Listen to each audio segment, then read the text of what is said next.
Hello everyone and welcome back to The Letter, where Rebecca has gone up a few points in our book for using a book as a weapon. We are witnessing a dude trying to sell his child to the pastry black market.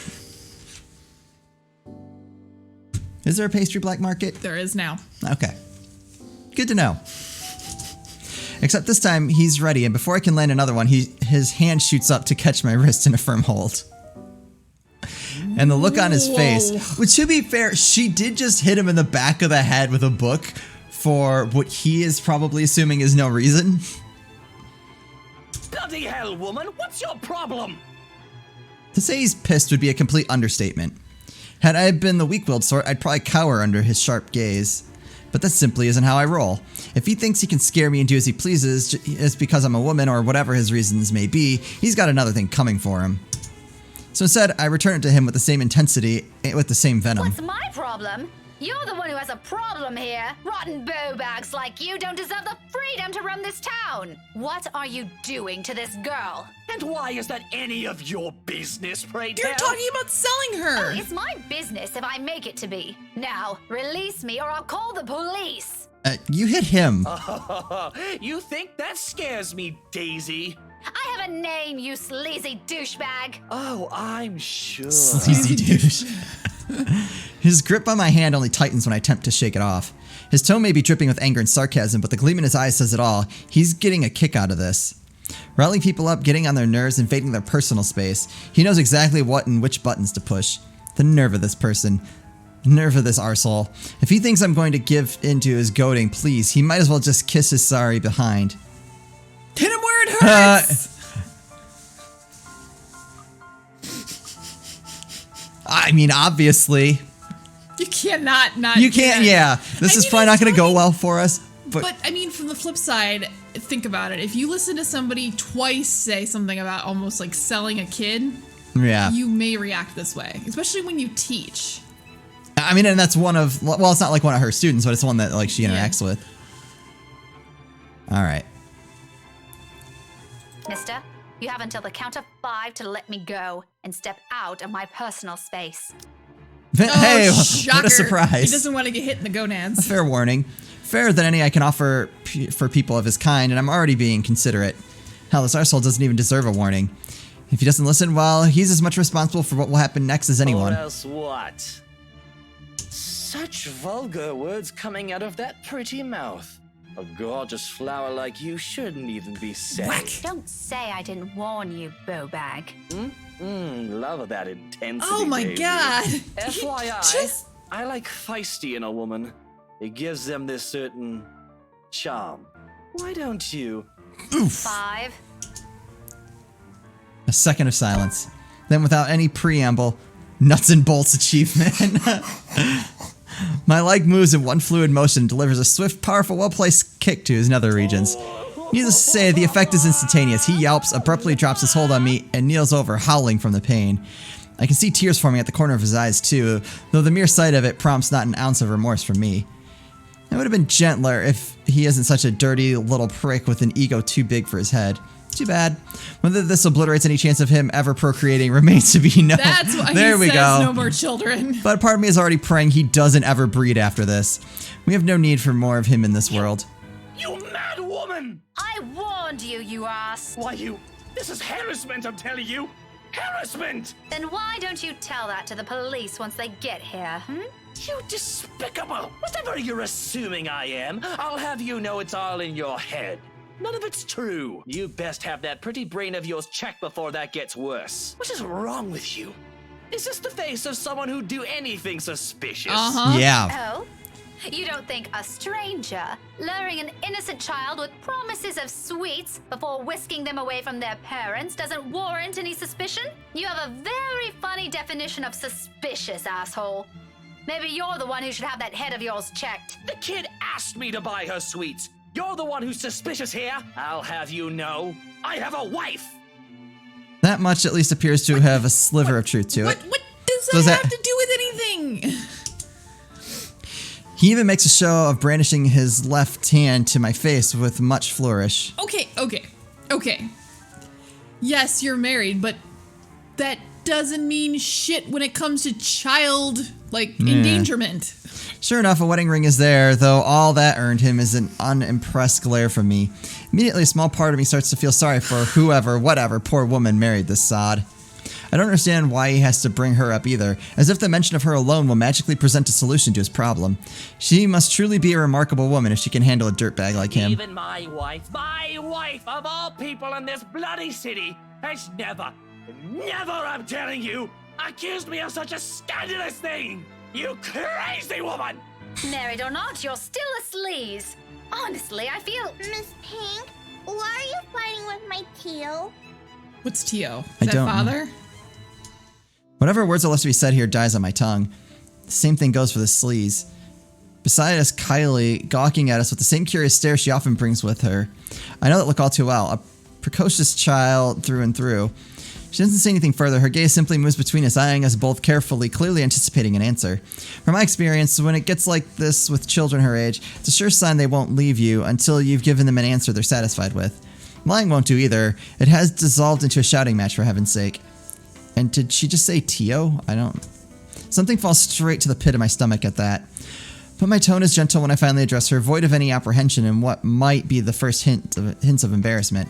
I pointedly ignore the latter. It can very well be just the hunger speaking. Kylie, sweetie, do you know this oaf? Yeah, he's Tio Luke. Uncle? Uncle? Oh, maybe. I'm like, can I Google this while you keep going? I don't know what that is. Right at the moment, my brain stops. Every line of thought, every argument I still have against the man beside me dissipates in a haze. Amidst all of it, one memory gets triggered from a few days ago. Uncle. I was right. The one you mentioned before? The uncle. The guy Rowan wanted to impress. Okay, so it's not his kid. Was that a dare? I'm sorry, I can't recall. Okay. Oh my God. So this is him, like, trying to be good with kids. You can't sell them to the black market in front of strangers. Mark 1. And probably shouldn't have been drunk at the start of all You this. shouldn't be bribing small children with sweets either. Makes you look like a creeper. Is it the one who promised he'll take Big Brother someplace cool? The mansion. Yeah, the one and the same. Don't you know who he is? I sure as hell don't, darling. Because if I do, I wouldn't have let everything I've said earlier come out of my mouth. He's my Tio Luke. Gazillionaire, extraordinaire, am I? No, the fairy godfather. What? He's your godfather. What? That's nice. The one and only. Did I get that right, Tio? More than right, sweetheart. I'm sure Miss Pink here understood everything you said quite perfectly. Whatever it is that landed at the bottom of my stomach prior has shot straight up to my face and stayed there. But I don't care who you are. You don't sit there and mutter under your breath about selling a child in public. Yeah. To me, nowadays, with everything going on, I would still call the cops. The heat from it slowly spreading to my cheeks, coloring my face in almost the same shade as my hair. If only the earth would swallow me whole here and now. His eyes are on me. I can feel them jeering, mocking. I can't even bring myself to look at him. What's in there? Amusement? I doubt it. He's probably having the time of his life right now. But I know. I can hear the sneer in his tone alone when he talks. He has that smug grin on him, which I may or may not want to punch off his face at present just for the hell of it. I mean, you're already up for harassment, so you might as well just punch him in the Yeah, face you know. again. But damage control. I need to do some damage control before the whole thing goes south. Apologize to Kylie. I wouldn't apologize to him. He's the one that freaking did it still. In my opinion, I don't care who you are, you don't say that stuff in public. Well, and I mean, it made it sound like he had been drunk Yeah. at some point. So, I don't... And she really didn't seem to want to be there. Yeah. Also, can I make another point that she may be the most obnoxious child? I don't want to be here. I don't want to be with you. Blah, blah, blah. Where's my mama? And then it's like she stands up for her. Yeah, She's like, oh. He's like the best person ever. You got some bipolarism there, child. Yeah, I figured that was going to I cost us didn't even points, care. but like... He's a bratwurst. Yeah. Of course, an apology is the most appropriate thing to say, but no matter how much I will myself to do it, my own body refuses to budge, my own mouth refuses to open, and my head rejects the very idea of looking at him. No apology for an arsehole. Not to someone with an ego too big for his head. Let his pride suffer. I'm not going to eat my words for the sake of stroking his damn ego. Less reason for him to gloat. Kylie, however, I owe an explanation. Don't worry, Kylie. I'm not fighting with your Tio. This is just, a discussion. A very serious discussion between a very mature adult and one that's not. Really? But I've never seen Tio angry before. It's because he's losing the argument. But don't ever follow his example, Kylie. You should always learn to be patient, even if things aren't going your way, okay? Oh sure, a discussion. And it involves hitting random strangers you meet at a cafe with a book. A hard-bound book. Mind you, the little me hasn't recovered yet. My future generation never survives from this. We are going to have more than words, woman! I don't allow Kylie hear his tirade and cover both of her ears with my hands. As fond as she is of the man, there are words he shouldn't be saying in front of a child. How can he not know that? More importantly, how on earth did someone like him become a godfather? Who allowed it? Maybe I should talk to Miss Suarez about it. Warn her how he's not a good influence for children. Language! How can you use such crude words in front of her? Your goddaughter can hear you, for heaven's sake. Oh, and you didn't. If I remember everything correctly, you called me a rotten beau. So you're going to repeat it in front of her, just to make a point? What, are you 5? Even 5-year-olds are more sensible than you. Even Isabella, I can say that with much certainty. Even 5-year-olds are more sensible than you. See what I mean? Are you fighting again? Oh, no. Like I said, we were just having a discussion. We're actually done now, but you need to promise Miss Pink you will never grow up like this guy. Good kids don't do what he's doing. But I like Tio. See, But you you didn't- didn't like him a minute ago. Yeah, And I'm quite sure Tio likes you too. But liking people is different. Just because you like him doesn't mean you have to be like him. There are better role models for you aside from him. Like you? Not exactly what I'm trying to get at. But if that's what you want, I don't see why not. Okay, I want to be like Miss Pink someday. I want to be a teacher, and I promise I won't be like Tio, even if he's a gazillionaire. This kid is impressionable. Wow. Turning my own goddaughter against me. that's not really against him. How Yeah. mature of you, Miss Pink. His tone makes me pause. For the first time since this talk started, I look at him. Briefly, something flashes behind his eyes. Something close to what might be an expectation falling, dismay? I can't be sure. It passes almost as soon as it appears. What's that about? Does he actually like having Kylie around? It doesn't seem like it from the get-go, but if that fond smile on him is anything to judge by, then maybe... Don't worry, Tio. If you buy me bread pudding tonight, I'll like you again. Aw, if that's all it takes, consider it done, sweetheart. You can't get bread pudding, so good We luck. might have to find another place to buy it from, though. Somewhere safe, where a random crazy woman isn't going to attack us out of the blue. Let's go. Okay, bye, Miss Pink. I still like you, just not more than Tio anymore. See you. Kylie's already pulling him to the cafe's exit before I can protest on it. Although it's not like there's anything to object on further. I may view that man Luke as someone hateful, maybe to the point of seeing him as an eyesore, but I don't think that'll have any bearing on what the child thinks of him. When you think about it, if she admires him so much like that, then maybe there's still something agreeable in him. A part of him only Kylie sees. He still has the gall to wink at me before they both disappear behind the door, so maybe not. However, there's no moment to ponder about it. So- Seconds later, the guy at the counter waves me over and hands me a paper bag as soon as I paid. This whole thing went on while everyone's there in the restaurant. I mean, come on, like seriously. No one, yeah, I'm kind of surprised no one like She, intervened. like freaking hit him twice. And Yeah. also, in my opinion, I would have told him that you probably shouldn't talk about selling children in public if you don't want to get smacked with another book. It's true. That's what that was all about. He offers me another smile before I leave. Normally I return it simply for the sake of returning it, or I don't at all, with the latter happening more commonly. For the time being, I do so freely. After that encounter and the scene we've caused, seeing a friendly gesture being extended to me, albeit from a person I barely know, on a personal level, it feels like a reassurance despite bearing no promise of better days. I take what little I can of it with me as I step out into the night. The cloudless night sky greets me when I walk out of the cafe. Beyond the tall buildings, a blanket of stars spreads out before me. Isabella once told me the best place to view it is someplace outside the city, away from the noise and the obtrusive lights. She'd seen it once in her mom's hometown and another time in the university she used to attend. Then she asked if it's possible to try it out here sometime. I agreed with her at the time, if only because she appeared excited at the mere prospect of it. We made those little plans along with Zachary and Ashton. Though up until now, we never got around to it. Even so, I find myself enjoying this, despite being told it's only half the experience.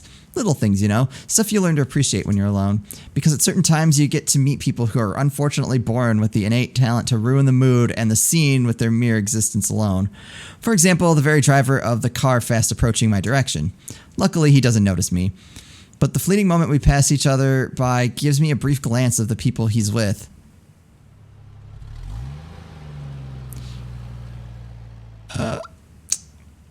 Kyla's sitting in the back seat with a serving of bread pudding in her hands, and beside him, it must be his wife? He takes a turn and disappears at the nearest corner, but throughout the night, the cursory glimpse of all the things to bother me has left me wondering what kind of person his wife is. And more than that is a silent prayer to the universe. I hope I don't ever cross paths with that douche again. Just wait to the party. After having such an eventful day, anyone will think nothing will surprise me anymore. But here I am, standing at the top of the stairwell, watching an odd scene unfold before me. Relief crosses my mind first, followed by confusion. What is she doing there? Although, given what happened this morning, the question feels a bit inappropriate to ask directly. What's important is Isabella's here. She's sitting cross-legged in the hallway, just right in front of her room, with several papers and folders scattered about. Each of them seems as important as the next. More than once, upon giving the scene a quick scan, I spot Briar Realty's logo on the topmost area of the pages. Everything considered, it looks like a mess made by a third grader working on crunch time. The landlady will have a few things to say about this when she finds out. I have a few things to say about this myself, in fact. But something in the calm, focused manner she holds herself at present keeps me from disturbing her with that reminder. She's going through each paper with this intensity. Her brows are furrowed, lips in a tight line, both hands moving in precise movements as she shifts through each sheet. When she finds something of note, she moves closer, nose almost touching whatever paper she's holding, and grabs her phone to call someone. Hello. Sorry to call you this late. There's something I just want to confirm, if that's okay. Yeah. Yeah. Oh. Okay. Thanks anyway. Not that one either. It's a cycle. She goes through call after call.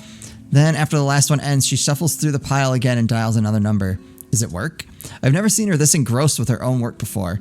Otherwise, she would have noticed my presence the moment I've reached our floor. After the 9th call, she still appears as oblivious to it as when I've arrived. Is it people missing? Or is it people... I wonder. When she lets out a loud sigh this time, I immediately take that as an opportunity to interrupt. Isabella, you know the house rules here. And once her head jerks back and hits the concrete wall behind her with a thump. There's Isabella, I know. Glad it's still there. I allow her a moment to nurse it before speaking again. Becca, you're late. Yeah, I ran into a little trouble at the cafe.